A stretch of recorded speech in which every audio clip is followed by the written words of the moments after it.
Buenos días, y con esta grabación de la sección 3 vamos a concluir el examen de Matemáticas Aplicadas 2 junio del 2024 de la EBAU de la UCLM, de la Universidad de Castilla-La Mancha. La sección 3, este bloque 1 es bastante sencillito, como veis. El problema 5 es el típico problema de probabilidad de álgebra de sucesos y el problema 6 pues es un problema también de construcción de intervalos de confianza en relación con la media poblacional. Es decir, cuando se desconoce la media poblacional, construcción de un intervalo de confianza. Sin más preámbulos, nos metemos con el problema 5. Dice que en un instituto el 64% de los estudiantes aprueban matemáticas, el 72% aprueban inglés y el 78% aprueban ambas asignaturas, ¿vale? Perdón, aprueban matemáticas o inglés, no ambas. Precisamente sería la unión lo que me da, no la intersección.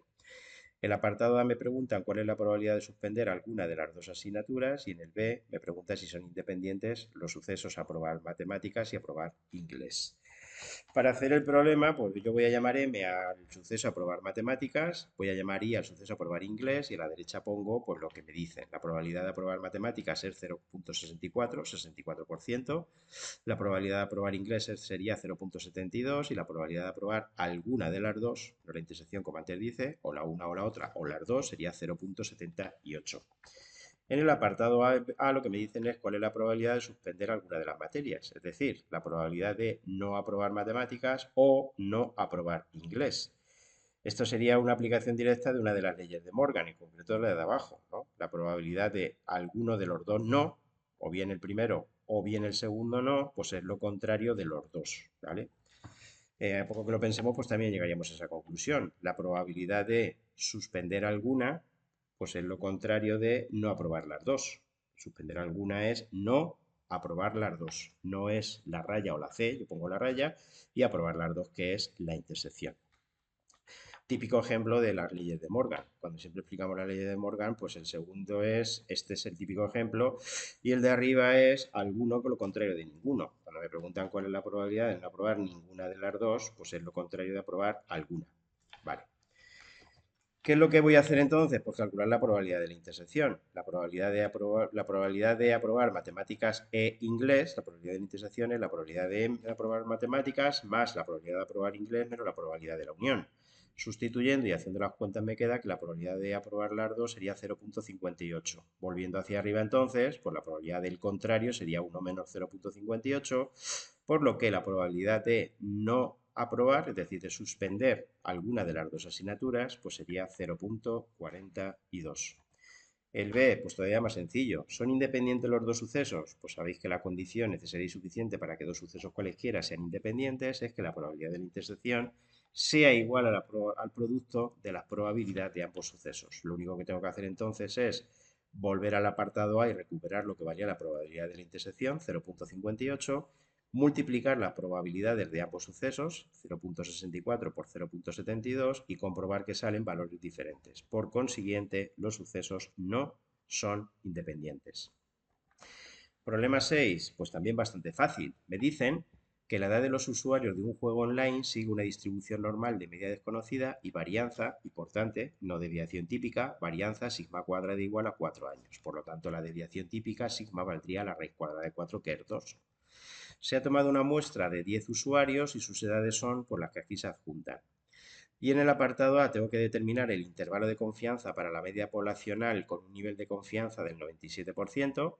En el apartado B tengo que explicar, justificando la respuesta, qué podríamos hacer para conseguir un intervalo de confianza con una menor amplitud para ese mismo nivel de confianza. Y en el apartado C, cuál sería el error máximo admisible si se hubiese utilizado una muestra de 81 individuos y el nivel de confianza hubiese sido del 95,44%. Muy sencillo, muy típico, muy esperable. Lo primero que voy a hacer es ponerle el nombre a la variable le voy a llamar X, a la edad de los individuos que juegan que hacen ese juego. Me dicen que esa variable sigue una distribución normal de media desconocida y desviación típica sigma igual a 2. Pues cuidado, me dicen sigma cuadrado, sigma igual a 2.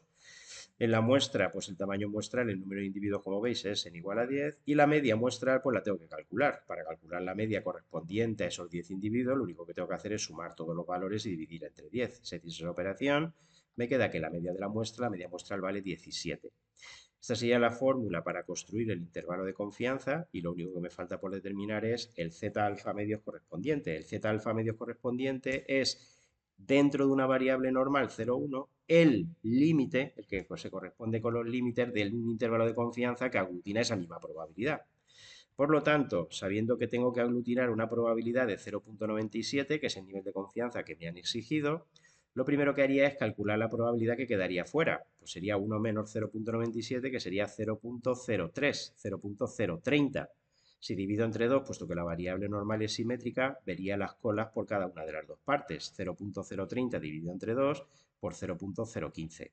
Y por último, sabiendo que la tabla que me dan de la normal 0,1 acumula desde la izquierda, pues lo que tengo que ver es qué probabilidad se acumula desde el menos infinito hasta este valor, que sería este 0,97 más este 0,015, que queda 0,985.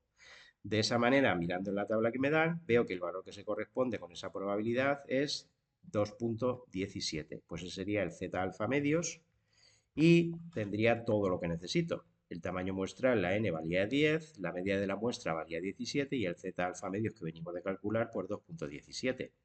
¿Qué hago para construir el intervalo de confianza? Pues a partir de la media muestral, que es siempre el que queda en el medio, a partir de este 17, restar y sumar el ancho del intervalo, el error máximo, como queramos llamarlo, que es 2,17 por 2 entre raíz de 10. Si cogí la calculadora, eso queda 15,63, 18,37 con dos decimales que son los que yo he cogido. Apartado B. Explica justificando la respuesta qué podríamos hacer para conseguir un intervalo de confianza de menor amplitud. Bueno, tengo que tener claro que lo que determina o define el ancho del intervalo, también llamado el error máximo, es z alfa medios por sigma entre raíz de n. No hay más que ver cómo se confecciona o se construye ese intervalo de confianza. Evidentemente, si la amplitud del intervalo o error máximo es z alfa medios por sigma entre raíz de n, si me dicen que el nivel de confianza tiene que ser el mismo, este elemento no va a variar. Evidentemente, la desviación típica de la población es la que es y yo no la puedo manipular. El único elemento que es manipulable por el investigador es la raíz de n, la n, que está en el denominador. Por lo tanto, como está en el denominador, como está dividiendo, la n va a ser inversamente proporcional a la amplitud o tamaño del intervalo. Como mi objetivo es disminuir la amplitud del intervalo, pues evidentemente tendré que hacer lo inverso, aumentar la n, aumentar el tamaño muestral. Pues esa sería la respuesta. Tendríamos que aumentar el tamaño muestral. Apartado C. ¿Cuál sería el error máximo admisible si hubiésemos utilizado una muestra de tamaño 81 y el nivel de confianza hubiese sido ahora diferente, del 95,44%? Bueno, ya lo dijimos antes. El error máximo o el ancho del intervalo es el z alfa medios por sigma entre raíz de n y el problema es que el z alfa medios es diferente porque el nivel de confianza es diferente. Para un nivel de confianza, en este caso de 0,9544, calculamos la probabilidad que queda fuera, que sería 1 menos 0,9544, y la dividimos en dos partes, parte de la izquierda, parte de la derecha. Si hacéis la cuenta, veréis que eso queda 0,0228. Y por último, lo que hago es ver la probabilidad que se acumula hasta este valor de aquí, es decir, la que queda por detrás, que sería el 0,9544 que hay dentro del intervalo de confianza de la normal 0,1 más el 0,0228 correspondiente a la probabilidad que queda hacia la izquierda. Eso hace un valor de 0,9772. Mirando en la tabla que me dieron, veo que el valor 0,9772 se corresponde con 2,00, es decir, con el 2. Por lo tanto, el z alfa medio correspondiente valdría 2. Y ya lo tengo todo. El error máximo, por tanto, sería 2 por sigma, que era 2, entre la raíz de n, entre la raíz de 81. Si hacéis la cuenta, eso queda 4 novenos, es decir, 0,4 periodo. Pues esa sería la respuesta. Bastante fácil, creo yo. Bien, vamos a cambiar ahora al bloque 2, que es un bloque, como veis, de funciones. Tampoco está excesivamente mal. A ver, el único problema es que aquí hay que hacer el cuadrado de una suma y después llevo menos delante. Esto que es la única dificultad, pero vamos a ver que es bastante sencillo, pienso yo. Me dan una función que representa la altura de las olas a lo largo de una tormenta, la altura viene expresada en metros, y se puede expresar con respecto al tiempo según esa función. Durante las primeras 2 horas, la función menos 2x más t al cuadrado más 11 más t, y entre la segunda y la séptima hora, x cuadrado menos 8x más 19 más t. En el apartado A tengo que calcular cuáles son los valores de t para los cuales la función es continua en x igual a 2.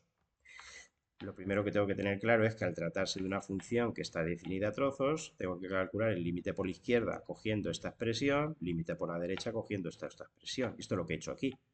Para calcular el límite cuando la x tiende al 2 por la izquierda, cojo la primera de las expresiones y aquí lo que tengo que tener claro es que donde pone x es donde tengo que poner 2, no donde pone t. Sería, por tanto, menos paréntesis 2 por 2, 4 más t elevado al cuadrado, más 11 más t. Como decía y digo, tengo que hacer el cuadrado e ir cambiando de signo, ¿vale? Sería entonces 4 al cuadrado, que es 16, con el menos que lleva adelante menos 16, el cuadrado del segundo, que sería t cuadrado, con el menos que lleva adelante menos t cuadrado, y ahora sería el doble del primero por el segundo, que sería 8t, con el menos que lleva adelante menos 8t, más 11 más t. Reduciendo y organizando me queda menos t cuadrado menos 7t menos 5. Cuando calculo el límite, cuando la x tiende al 2 por la derecha, pues esta sería la función a partir de la cual tendría que calcular dicho límite. Si donde pone x pongo 2, pues esto es lo que me quedaría, 7 más t. Y por último, f de 2, fijaros que el 2 entra en el segundo tramo. El segundo tramo va desde el 2 incluido hasta el 7 también incluido. El 2 entraría en este tramo. Por lo tanto, esta es la operación que tendría que realizar con el 2, ya la hice antes y me va a quedar 7 más t. ¿Qué tiene que ocurrir para que la función sea continua? Porque los tres valores sean iguales, es decir, que menos t cuadrado menos 7t menos 5 coincida con 7 más t. Me llevo todo hacia la izquierda y aplico la fórmula para resolver la ecuación de segundo grado. Bien, podría utilizar también la calculadora y me queda que los dos valores para los que la función es continua serían t igual a menos 2 y t igual a menos 6. Y esa sería la respuesta del apartado A. Apartado B, representa gráficamente la función cuando la t vale menos 1. ¿Vale? ¿Qué tengo que hacer cuando la t vale menos 1? Pues lo primero es tener claro que para t igual a menos 1, fijaros que la función no va a ser continua, con lo cual va a haber algún punto, va a haber alguna discontinuidad. Lo esperado es que sea de salto finito. Bueno, para t igual a menos 1, pues lo primero que hago es donde pone t poner menos 1. Aquí me quedaría entonces menos 2x menos 1 elevado al cuadrado más 11 menos 1, que sería más 10. Y en la parte de la derecha sería x cuadrado menos 8x más 19 menos 1, pues más 18, que he puesto aquí. Lo que yo haría es una tabla de valores utilizando la calculadora, la opción de tabla o haciendo las operaciones. Para la primera los valores que voy a coger van a ser 0, 1 y 2 por la izquierda, porque la primera acababa del 2 por la izquierda, y la segunda va desde el 2 en adelante. Yo he cogido desde el 2 hasta el 7, ¿vale? Desde el 2 hasta el 7. He cogido el 2, el 3, el 4, el 5, el 6 y el 7. Y de esta manera, representando gráficamente, pues evidentemente me quedan por dos trozos de parábola. Efectivamente, fijaros que en el 2 no es continua y lo que tiene es una discontinuidad de salto finito, en concreto de 5 unidades. Justamente a las 2 horas de iniciarse la tormenta, se agudiza, y fijaros que las olas suben de golpe de 1 metro a 6 metros. Aquí durante este proceso ha crecido, aquí se ha ido calmando, y cuando llega a las 2 horas vuelve a subir la altura de las olas de manera puntual. Y último problema, me dice que la evolución del número de socios de un determinado club de fútbol desde su año de su fundación en el 1965, t igual a 0, hasta su desaparición en el 2018, t igual a 53, viene dada por esa expresión. Esa es la expresión que indica el número de socios en función de t, que es el tiempo transcurrido desde su creación. Apartado A, ¿cuántos socios tenía el club en el año del Mundial de España, en el 1982? Y apartado B, ¿en qué momento de la existencia del club se alcanzan el máximo y el mínimo número de socios? Y cuáles son los valores correspondientes a ese máximo y a ese mínimo. La primera parte del problema, pues yo creo que es bastante sencilla. El año 1982, ¿con qué valor de la t se corresponde? Pues evidentemente, si t igual a 0, se empieza a contar el tiempo a partir de 1965, pues lo que tengo que hacer es cuántos años han pasado. Para saber cuántos años han pasado, ver la diferencia. 1982 menos 1965, pues me queda t igual a 17. Por lo tanto, si quiero calcular el número de socios que había en el 1982, tendré que calcular el valor de la función s en el 17. S17, si cogéis la calculadora, queda 33.758 socios. En el apartado B, pues sabéis que para determinar dónde una función es creciente y es decreciente y los extremos relativos, el útil, el instrumento que se utiliza es la derivada primera. Para calcular la derivada primera, como quiera que hay un número multiplicando la función, tengo que multiplicar ese número por la derivada de lo que está entre paréntesis, por la derivada de la función. Por lo tanto, sería menos 0.5 por 6x cuadrado menos 68t menos 3.968. Lo siguiente que tengo que hacer es averiguar los valores en los que la derivada vale 0, que van a ser los candidatos a que en ellos haya extremos relativos. Para que al multiplicar dos expresiones me quede 0, pues las opciones son o que menos 0.5 fuese 0, lo cual evidentemente nunca ocurre, o que lo que está entre paréntesis sea 0. Si cojo la calculadora, me queda que los valores son menos 62 tercios, que evidentemente fijaros que se sale del intervalo del dominio, y el otro valor sería x igual a 32, que fijaros que sí que estaría dentro del dominio. ¿Qué tengo que hacer? Coger el dominio de la función que iba desde 0 hasta 53, desde 0 hasta 53, y cortarlo por el valor que he obtenido, que era el 32. Dos opciones, o bien evalúo la derivada en un valor de cada tramo, yo aquí la he evaluado en el 1 que está en el primer tramo y en el 40 que está en el segundo tramo. Como la derivada en el primer tramo es positiva, yo deduzco que la función es creciente. Como la derivada en el segundo tramo es negativa, yo deduzco que la función es decreciente. Otra opción, utilizo la derivada segunda. La derivada segunda de la función sería menos 0.5 por 12t menos 68. Y evalúo la derivada segunda en el candidato a extremo relativo, que era el 32. Como la derivada segunda en el 32 me queda negativa, pues yo sé que en ese valor lo que va a haber es un máximo relativo. Conclusión, pues fijaros que en el primer tramo la función es creciente y en el segundo es decreciente. ¿Dónde se alcanzaría entonces el máximo? Pues el máximo de la función se va a alcanzar, evidentemente, cuando la x vale 32, es decir, en el año 1997. ¿Qué cantidad de socios habría? Pues lo que tengo que hacer es ver cuánto vale la función S, no S', la función S en el 32, que si sustituís veréis que hay 48.158 socios. Y para determinar el mínimo tengo que evaluar la función tanto en el 0 como en el 53, que son los dos lugares donde podría existir ese mínimo. Como quiera que en el 0 sale 30 y en el 53 40.058, pues está claro que el mínimo se alcanza en el año de creación del club, que fue en el año 1965, con 30 socios. Este sería el bloque 3, que como veis también es bastante fácil.